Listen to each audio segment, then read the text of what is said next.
Anupama serial के ऐसे ही daily update सबसे पहले देखने के लिए हमारे चैनल इन्फो ड्रामा हब को सब्सक्राइब करें। अनुपमा सीरियल के ताज़ा एपिसोड की शुरुआत एक भावनात्मक और देशभक्ति से भरे दृश्य से होती है, जहां अनुपमा मनोहर जी, जिग्नेश और बाबूजी को स्वतंत्रता दिवस की शुभकामनाएं देती है। वह बाबूजी से पूछती है कि वह कहाँ गए थे, तो बाबूजी मुस्कुराते हुए बताते हैं कि वह मोहल्ले की स्कूल में झंडारोहण के लिए गए थे। अनुपमा को यह सुनकर थोड़ी हैरानी होती है और वह पूछती है कि उन्होंने उसे बताया क्यों नहीं। इस पर बाबूजी प्यार से कहते हैं कि उन्हें लगा कि अनुपमा डांस की प्रैक्टिस में बिजी होगी, लेकिन अनुपमा जवाब में कहती है कि वह सब तो चलता रहेगा, मगर देश की आज़ादी का उत्सव मनाना बहुत ज़रूरी है, क्योंकि यही एक दिन होता है जब हम उन शहीदों को याद कर सकते हैं जिन्होंने हमारे लिए अपनी जान कुर्बान कर दी। यह बात सुनकर सभी भावुक हो जाते हैं और अनुपमा तय करती है कि वह मोहल्ले के झंडारोहण समारोह में शामिल होगी।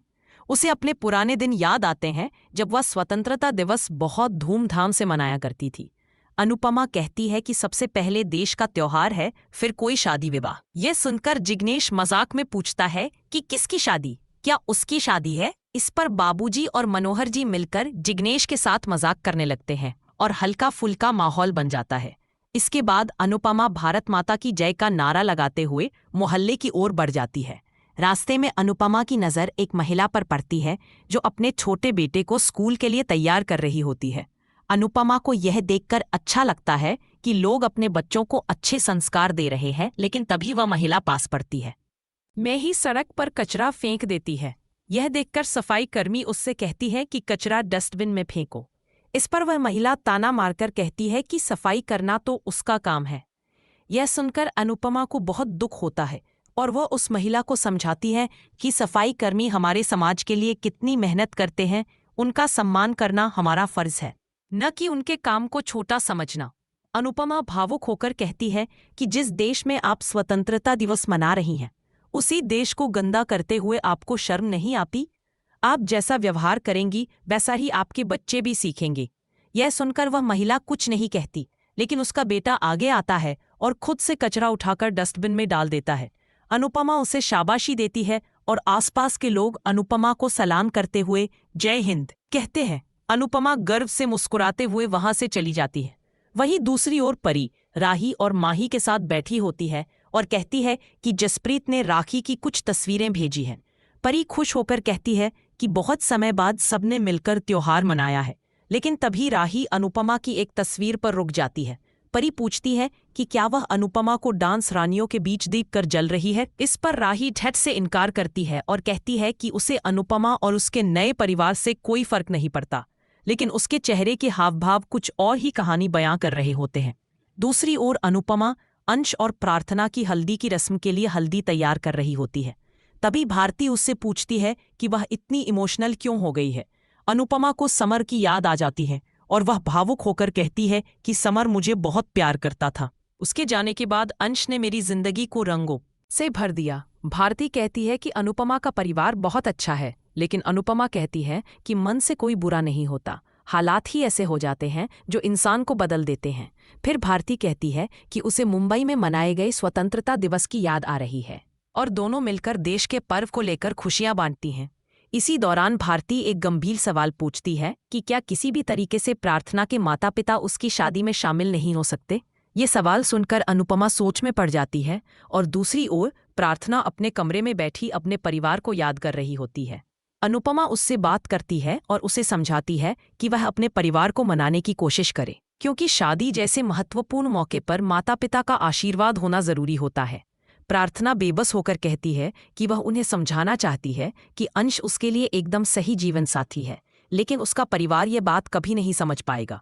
अनुपमा उसे हिम्मत देती है और कहती है कि उसे एक बार और कोशिश करनी चाहिए, हो सकता है इस बार बात बन जाए। प्रार्थना भावुक होकर अनुपमा से कहती है कि वह उसके साथ कोठारी हाउस चले और उसके परिवार से एक बार बात करे। अनुपमा इस बात को सुनकर थोड़ी बेचैन हो जाती है और सोच में पड़ जाती है। वहीं दूसरी तरफ गौतम पराग से कहता है कि अगर कुछ काम हो तो बताइए। इस पर पराग कहता है कि वह कुछ दिन अपने घर जाकर परिवार के साथ समय बिताए, क्योंकि पिछले कुछ समय से वह बहुत तनाव में लग रहा है। इस तरह ये एपिसोड स्वतंत्रता दिवस की भावना, सामाजिक जिम्मेदारी, परिवार के रिश्तों और भावनात्मक जुड़ाव को एक साथ बुनता है। जिसमें अनुपमा फिर एक बार अपने सिद्धांतों और मजबूत सोच से सबका दिल जीतता लेती है। आपको घर गए हुए बहुत दिन हो गए हैं। गौतम और पराग के बीच एक गंभीर बातचीत चल रही होती है, जहां पर गौतम कहता है कि उसे पता है कि पराग उसे घर इसलिए भेजना चाहता है ताकि वह उसकी बेटी की शादी में कोई तमाशा न कर सके। पराग भी बिना झिझक स्वीकार करता है कि हाँ, वही वजह है। तभी मोतीबा बीच में हस्तक्षेप करती हैं और कहती हैं कि गौतम अपनी मर्जी से चाहे जब घर जाए, लेकिन वह और उनका परिवार प्रार्थना की शादी में शामिल नहीं होंगे, क्योंकि अब उनका प्रार्थना से कोई रिश्ता नहीं रहा। तभी अनुपमा के साथ प्रार्थना वहां आ जाती है और पूरे कोठारी परिवार को चौंका देती है। ख्याति ताना मारते हुए कहती है कि इस बार भी वह अपनी वकील को साथ लेकर आई है, जिस पर अनुपमा संयम रखते हुए जवाब देती है कि उनके बारे में तो आप लोग पहले भी बहुत कुछ कह चुके हैं, लेकिन इस बार कोशिश कीजिए कि मुझे अनदेखा करें और अपनी बेटी की तरफ देखें। अनुपमा प्रार्थना को हिम्मत देती है और सबसे आग्रह करती है कि एक बार अपने गुस्से को किनारे रखकर अपनी बेटी की बात सुन ले, क्योंकि गुस्सा चाहे जितना भी बड़ा हो, रिश्तों से बड़ा नहीं हो सकता। वह प्रार्थना के हाथ से बनाए गए शादी के कार्ड को सबको दिखाती है और उन्हें शादी में आमंत्रित करती है। पराग कार्ड देखकर भावुक हो उठता है और प्रेम आगे बढ़कर वह कार्ड ले लेता है। इस दौरान राही पूछती है कि प्रार्थना अपने घर अकेले भी आ सकती थी, फिर अनुपमा उसके साथ क्यों आई। इस पर अनुपमा गहरी बात कहती है कि यह सवाल अपने आप से पूछो कि इस घर की इकलौती बेटी को अपने ही घर आने से डर क्यों लग रहा था, उसे अपने ही लोगों से बात करने के लिए हिम्मत क्यों नहीं हो रही थी। राही की बोलती बंद हो जाती है और माहौल थोड़ी देर के लिए शांत हो जाता है। प्रार्थना भावुक होकर कहती है कि वह झगड़ा करने नहीं, बल्कि उसे खत्म करने आई है। वह कहती है कि कभी कभी प्यार पर गुस्सा हावी हो जाता है, लेकिन गुस्से के पीछे की जड़ भी प्यार ही होती है। उसे विश्वास है कि उसके माता पिता के गुस्से के पीछे भी वही प्यार छिपा है। वह पराग से कहती है कि उन्होंने बचपन में उसकी कई गलतियां माफ की हैं, तो क्या आज एक बार फिर उसे माफ नहीं कर सकते? क्या वह अपनी बेटी को आशीर्वाद देने नहीं आ सकते? पराग भावुक होता है लेकिन कुछ बोल नहीं पाता। तभी मोतीबा फिर से सख्ती से बोलती हैं कि उसकी गलती माफ नहीं की जा सकती, क्योंकि उसने तलाक लेकर उनके खानदान की परंपरा को तोड़ा है और अब वह शादी में शामिल नहीं होंगे।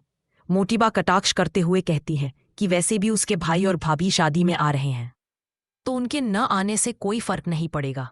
इस पर प्रार्थना भावुक होकर कहती है कि भाई भाभी कभी माता पिता की जगह नहीं ले सकते, और क्या आप अपनी बेटी की खुशी में शामिल नहीं होना चाहेंगे?